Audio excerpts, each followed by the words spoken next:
All right, other news from the Indians. Vice Chairman John Sherman is in talks to buy the Royals from David Glass, who is the owner. Supposedly, if he buys it, D-Man, talking about $2 billion. And they wouldn't own Paul Dolan anything because whatever Dolan was going to get in that deal, he got already last year.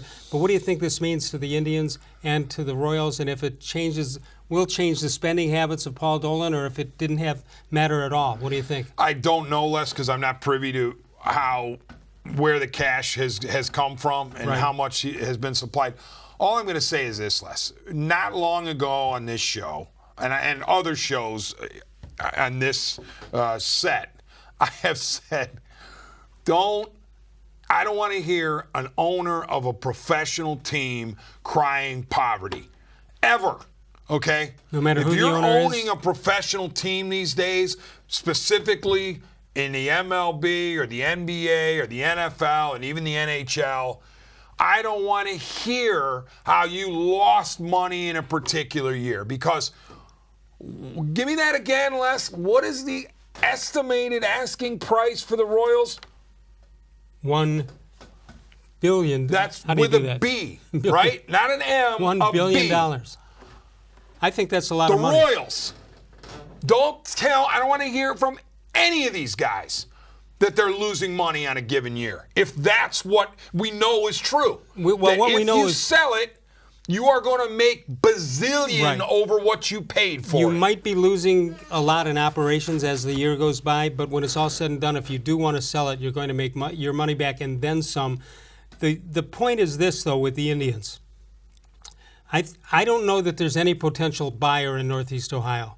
Can you think of all the big money people? The names that I know, I don't think any of them are interested in buying the Indians. So if you're trying to if Paul Dolan's trying to recoup money, he may have to go somewhere else, and somewhere else eventually could lead to buying the team and moving it. That's my concern. Don't do this to me. No, I don't sense it happening. I mean, I think Paul Dolan would do everything in his power to keep the team here, or if he was going to sell it, to put language in there that the new guy can't sell it. And there's a lease, isn't there? But there's a lease. You would assume after what happened with the Browns that these leases would be ironclad. But I can't even imagine the Indians moving at any point. No, but what about spending in a given year to keep the franchise afloat? That's fair. That's something to be concerned about. That's fair. And obviously, if this guy's interested in the Royals, then he probably was bankrolling something. Right. Right? Well, I just have to say this, and I've said this 100 times, as you did too, about what you were just saying. For you people who don't like the Dolans, and you're certainly entitled to it, you're entitled to your opinion and all that. But what I will say is, be aware of what you're asking for, because what you get may not be something you're going to be happy with.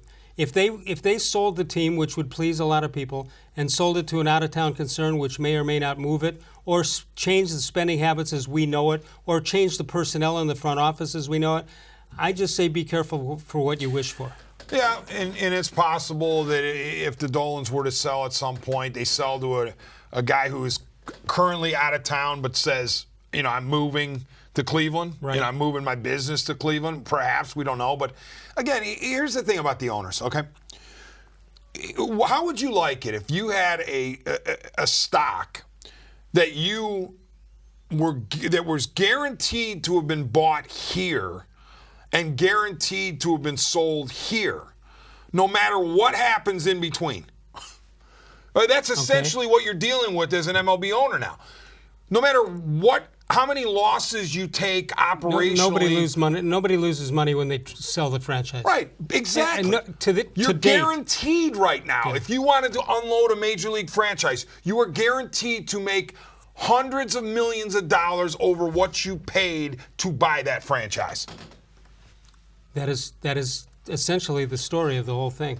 But it's also this John Sherman situation from Kansas City, who did come in and buy what's believed to be about a 10% of the Indians a couple of years ago. Now, I'm not guaranteeing that number, but that's the number I've always heard. But the question is, why is that any different than what Jimmy Haslam did with the Pittsburgh Steelers?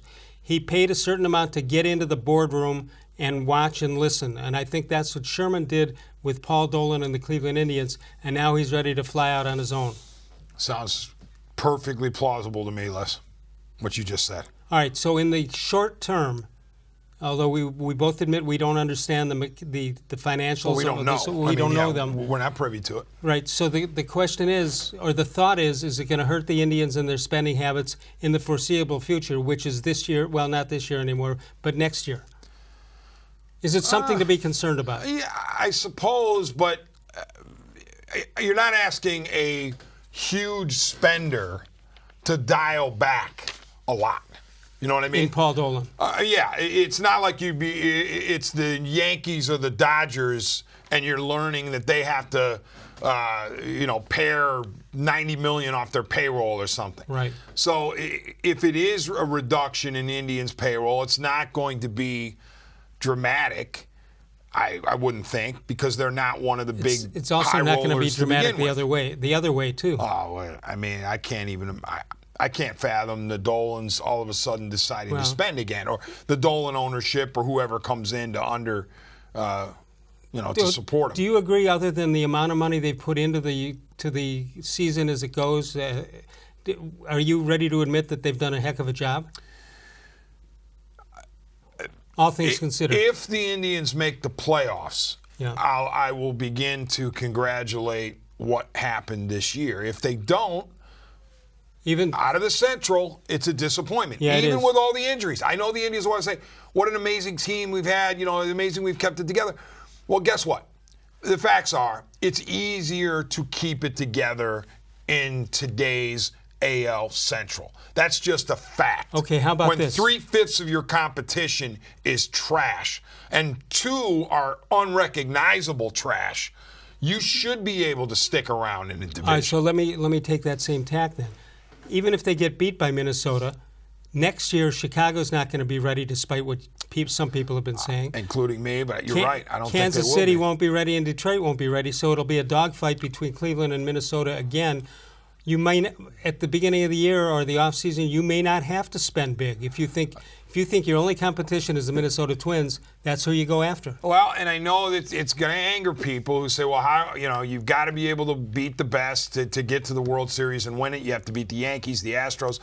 But clearly, if the Indians were chasing the Yankees and Astros, they're just not going to ever catch up to them. Correct. On paper, they just won't.